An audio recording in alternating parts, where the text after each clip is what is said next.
और गरीब का पेड़ में 3 मंजिला घर। माँ जी, आज का मौसम कितना सुहाना हो रहा है ना।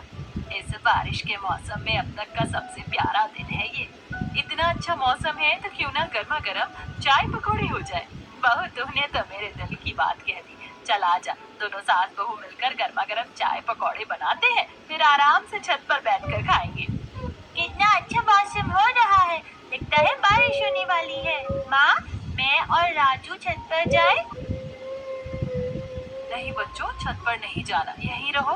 प्लीज चाची, जाने दो ना, लगता है बारिश होने वाली है, हम बारिश में खूब भीगेंगे। प्लीज जाने दो ना। अरे बच्चों, मैं तो मजाक कर रही थी। चले जाओ, और हाँ, ज्यादा देर मत भीगना। अब दोनों बच्चे पेड़ घर की दूसरी मंजिल पर से सीधा तीसरी मंजिल पर अपनी बुआ के पास जाते हैं। बुआ, आज तो बहुत अच्छा मौसम हो रहा है, चलो छत पर चले।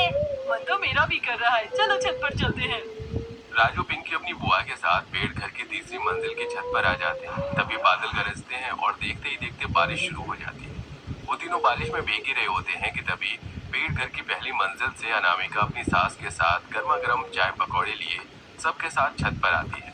और अब सब बारिश के नजारे देखते हुए चाय पकौड़े का आनंद लेते हैं। बहू, आज सही मायने में अब ये बारिश का मौसम हम गरीबों के लिए भी खुशियाँ लाया है। सही कहा माँ जी आपने, पहली बार इस बारिश के मौसम में मुझे इतनी खुशी हो रही है। जहाँ पूरा परिवार अपने 3 मंजिला पेड़ घर की छत पर बैठकर बारिश में चाय पकौड़े एंजॉय कर रहा था, तो वहीं कुछ आस पड़ोस के लोग 2 हफ्ते पहले तक बेचारे कैसे अपनी उस छोटी सी झोपड़ी में गुजारा कर रहे थे, लेकिन अब देखो इनके पास 3 मंजिला पेड़ का घर है, वो भी कितना सुंदर लग रहा है। वो तो है, बिना पैसों के भी इन लोगों ने अपना 3 मंजिला का मकान खड़ा कर दिया। एक तरफ जहाँ आस पड़ोस के लोग इनके 3 मंजिला के पेड़ घर को देखकर खुश हो रहे थे, तो वहीं इस 3 मंजिला पेड़ घर के सामने ही एक बहुत बड़ा सा 1 मंजिला मकान होता है जिसमें रह रही अमीर बहू। 2 कौड़ी के पेड़ घर को देखकर लोग तो मरे जा रहे हैं, मेरे इस आलीशान घर को भूल ही गए। भले ही मेरा घर 1 मंजिल का है, लेकिन कितना शानदार है। पहले गांव भर में मेरे 1 मंजिला घर की कितनी चर्चा होती थी, लेकिन अब देखो हर किसी की जुबान पर सिर्फ इन गरीबों का 3 मंजिला पेड़ घर ही छाया हुआ है। शानदार घर होकर भी कनिका इस गरीब परिवार के 3 मंजिला पेड़ घर से चल रही थी। तो वहीं आखिरकार क्यों गरीब परिवार ने अपने रहने के लिए इस बड़े से पेड़ के अंदर ही अपना 3 मंजिला घर बनाया, जो गांव के हर आदमी की जुबान पर छाया था। आइए इसे जानने के लिए कहानी के कुछ बीते हुए भागों में जाते हैं। इतनी देर से पानी बाहर निकाल रहे, लेकिन 1 इंच भी पानी कम नहीं हुआ। ऐसा लग रहा है पानी कम होने के बजाय बढ़ता ही जा रहा है। बाहर बारिश भी तो कितनी तेज हो रही है। वो तो अच्छा हुआ समय से मैंने राशन उठाकर ऊपर रख दिया, वरना सारा भीग जाता। अच्छू, अच्छू। अरे इस बारिश का कहर क्या हम गरीबों पर कम है, जो अब तू भी बीमार हो गई। पहले से ही तबीयत ठीक नहीं थी, ऊपर से खड़ी हो पानी निकालने के लिए। सुजाता, माँ जी बिल्कुल ठीक कह रही है, तुम्हारी तबीयत ठीक नहीं है और तुम यहाँ पानी में खड़ी हो। तुम रहने दो, हम पानी बाहर निकाल देंगे। राधिका अनामिका भारी बारिश की वजह से अपनी झोपड़ी के अंदर आ रहे पानी को बाल्टी की मदद से बाहर निकालने में लगी होती है, जिसमें उनका ससुर जितेंद्र भी उनकी मदद करता है कि तभी एक बारिश का कीड़ा जितेंद्र को काट लेता है। अरे मेरा पैर, कब इस कीड़े को भी क्या मुझे ही काटना था? अरे तो किसने कहा था आपसे हीरो बनकर पानी बाहर निकालने को? बहू कर तो रही थी, अब काट लिया ना। जहाँ बारिश का मौसम हर किसी के लिए खुशियाँ प्यार लाता है, तो वहीं कुछ लोगों के लिए ये बारिश का मौसम किसी कहर से कम नहीं होता। जहाँ एक तरह गरीब परिवार इस बारिश के मौसम के कहर से जूझ रहा था, तो वहीं सामने 1 मंजिला आलीशान घर में ये हुई ना बात, आज तो जमकर बारिश हुई। इतने अच्छे मौसम में एक स्नैप तो बनानी बनती है। ऐसे बच्चों, आज मेरा मूड बहुत अच्छा है, तो बताओ क्या खाना है तुम दोनों को? मम्मी, आप कुछ भी बना लो, सब टेस्टी ही लगता है, लेकिन उससे पहले आप हमारे फ्रेंड की मदद कर दो। फ्रेंड? कौन से फ्रेंड की मदद करनी है? वो सामने देखो ना, राजू पिंकी के घर में कितना ज्यादा पानी भर गया है। हम लोग भी उनकी मदद करते हैं ना पानी बाहर निकालने में। अरे बेटा, मदद वहाँ करो जहाँ तुम्हारा भी फायदा हो। इन गरीबों की मदद करके भला हमारा क्या फायदा होगा? उल्टा हम बीमार पड़ जाएंगे। ये गरीब तो इसी लायक हैं, दुनिया की नजर में भोले और लाचार बनते हैं, लेकिन अंदर से बड़े खूंखार होते हैं। इनके घरों में ही नोटों की गड्डी मिलती है। कनिका के पास पैसा तो बहुत था, लेकिन लोगों की मदद के नाम पर कनिका किसी भिखारी से भी गरीब हो जाती थी। यहाँ तक कि अपने आलीशान घर के सामने बने उस गरीब परिवार की भी आज तक कनिका ने कभी मदद नहीं की। थोड़ी देर बाद जब बारिश रुकती है, चलो भगवान का शुक्र है कि बारिश तो रुकी, वरना मुझे तो लग रहा था कि सारी रात होती रहेगी। लेकिन घर में कितना पानी भर गया है। अरे भाग्यवान, बारिश रुक गई है। पानी तो धीरे धीरे अपने आप निकल जाएगा, लेकिन पहले मैं जाकर छत को ठीक करता हूँ। ये दोनों भी पता नहीं काम से कब लौटेंगे। जब तक बारिश रुकी है छत ही ठीक कर देता हूँ, वरना अगर फिर से बारिश हो गई तो लेने के देने पड़ जाएंगे। जितेंद्र अब छत को ठीक करने लगता है। वहीं संतोषी भी अपनी बहू के साथ घर में से सारा पानी बाहर निकालने में मदद करती है। सारा पानी निकाल अनामिका घर में पोछा मार देती है और अब दोनों बहू अपने आंगन में लगे एक बड़े से पेड़ के पास आते हैं। कुछ भी बोलो, कितनी भी भयंकर बारिश क्यों ना हो जाए, लेकिन हमारे इस मजबूत पेड़ को कुछ नहीं होता। होगा भी कैसे, कितने सालों पुराना पेड़ है ये हमारे आंगन का। गर्मियों में इसी की छांव में तो बैठते हैं हम सब। तुम लोगों को तो इस पेड़ को देखते हुए सिर्फ कुछ साल हुए, लेकिन जब मैं इस घर में बहू बनकर आई थी ना, तब से इस पेड़ को देख रही हूँ। यहाँ आसपास जितने भी पेड़ है ना, उससे लाख गुना ज्यादा मजबूत है हमारा ये पेड़। बड़ा होने के साथ साथ कितना ज्यादा चौड़ा है, ऐसा लगता है कि हमारा पूरा परिवार इसके अंदर आराम से रह सकता है। माँ जी आप ही ना, भला कोई पेड़ के अंदर क्यों रहेगा। अब तीनों सास बहू आंगन की सफाई कर रही होती हैं कि तभी एक मंजिला घर की बालकनी में खड़े होकर कनिका, अरे रत्ती भर बारिश में ही तुम्हारे घर में तो बाढ़ आ गई।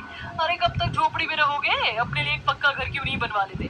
अब इतनी भी क्या कंजूसी करनी। मेरे एक मंजिला घर के सामने तो तुम्हारी ये छोटी सी झोपड़ी किसी तिनके की तरह दिखाई देती है। जरा सी तेज हवा क्या चलेगी, तुम्हारी तो झोपड़ी हवा में उड़ जाएगी। कनिका गरीब परिवार पर हंसने लगती है, लेकिन कोई भी उसे जवाब देना जरूरी नहीं समझता। आए दिन कनिका अपने एक मंजिला घर को लेकर हमेशा इस गरीब परिवार को चिढ़ाती रहती। वहीं कनिका का आलीशान घर होने की वजह से गांव में हर कोई उसके घर की तारीफ करता, जिससे कनिका को अपने एक मंजिला घर पर भी काफी ज्यादा घमंड था।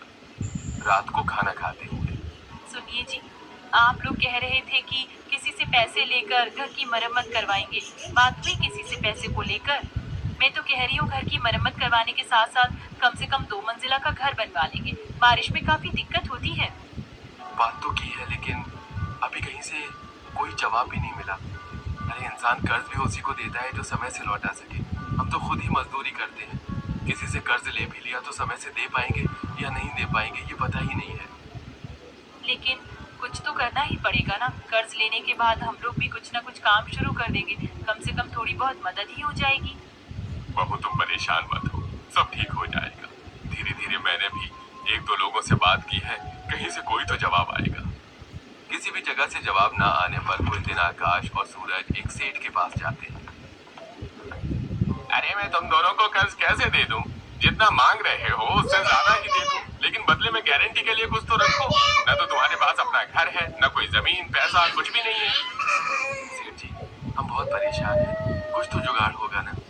वैसे ऐसे तो मैं किसी को कर्ज देता नहीं, लेकिन तुम लोग अपने ही गांव के हो इसलिए दे दूंगा, लेकिन तुम्हें दुगना ब्याज देना होगा। मंजूर हो तो बताओ। दुगने ब्याज का नाम सुनकर सूरज और आकाश काफी परेशान होते और वो कर्ज नहीं लेते। ऐसे कुछ दिन गुजरते, दोनों बहुएं आंगन में बैठ रात के खाने की तैयारी कर रही होती हैं, तो वहीं उसके दोनों बच्चे उसी आंगन के पेड़ पर बैठे होते हैं। देख राजू, मैं जिस पेड़ की डाली पर बैठी हूँ ना, ये तेरे पेड़ की डाली से ज्यादा ऊंची है। अब तो मैं इस पर बड़ा सा ट्री हाउस बनाऊंगी। फिर मैं इससे भी ऊपर वाली डाली पर अपना पेड़ घर बनाऊंगा। देखते हैं किसका पेड़ घर ज्यादा अच्छा बनेगा। दोनों बच्चों की बातें सुन ये बच्चे भी ना, कभी कभी इनकी बातें इतनी अतरंगी होती है कि पूछो मत। और नहीं तो क्या, पेड़ घर तो ऐसे बोलते हैं जैसे चुटकियों में बन जाएगा। ऐसे ही कुछ दिन और गुजर जाते हैं। आज फिर से मौसम बिगड़ता है और काफी भयानक बारिश होती है। छत की मरम्मत के बाद भी घर में पानी टपकने लगता है, तो वहीं आंगन से भी काफी सारा पानी घर के अंदर आ रहा होता है। हे भगवान, मैं तो इस झोपड़ी से तंग आ चुकी हूँ। काश हमारे पास इतने पैसे आ जाए कि हम 3 से 4 मंजिला का घर बनाए। अगर पहली मंजिल में बारिश का पानी घुस भी गया तो तीसरी चौथी मंजिल पर आराम से रहे। तुम्हारी मुंह में घी शक्कर, ऐसा ही हो। मैं भी इस झोपड़ी से काफी परेशान हो गई हूँ। सभी घर से पानी बाहर निकालने में लगे होते हैं, तो दोनों बच्चे आंगन में बने चबूतरे पर खड़े हो जाते हैं, तो वहीं कनिका के बच्चे अपने एक मंजिला मकान की छत पर बारिश में भीग रहे होते हैं। पिंकी राजू, तुम तो ना बारिश में क्यों नहीं भीग रहे हो? आज तो काफी बारिश हो रही है। हमारे आंगन में काफी गंदा पानी भर गया है ना, इसलिए हम इस चबूतरे पर खड़े हैं। अरे तो क्या हुआ, तुम लोग हमारे पास आ जाओ ना, हमारी छत पर यहाँ काफी सारी जगह है, हम यहाँ बहुत खेलेंगे। तुम सच कह रहे हो? हम लोग तुम्हारी छत पर आ जाए? हाँ हाँ, जल्दी आ जाओ। और मम्मी तो पकौड़े भी बना रही है, बारिश में भीगते हुए पकौड़े खाएंगे।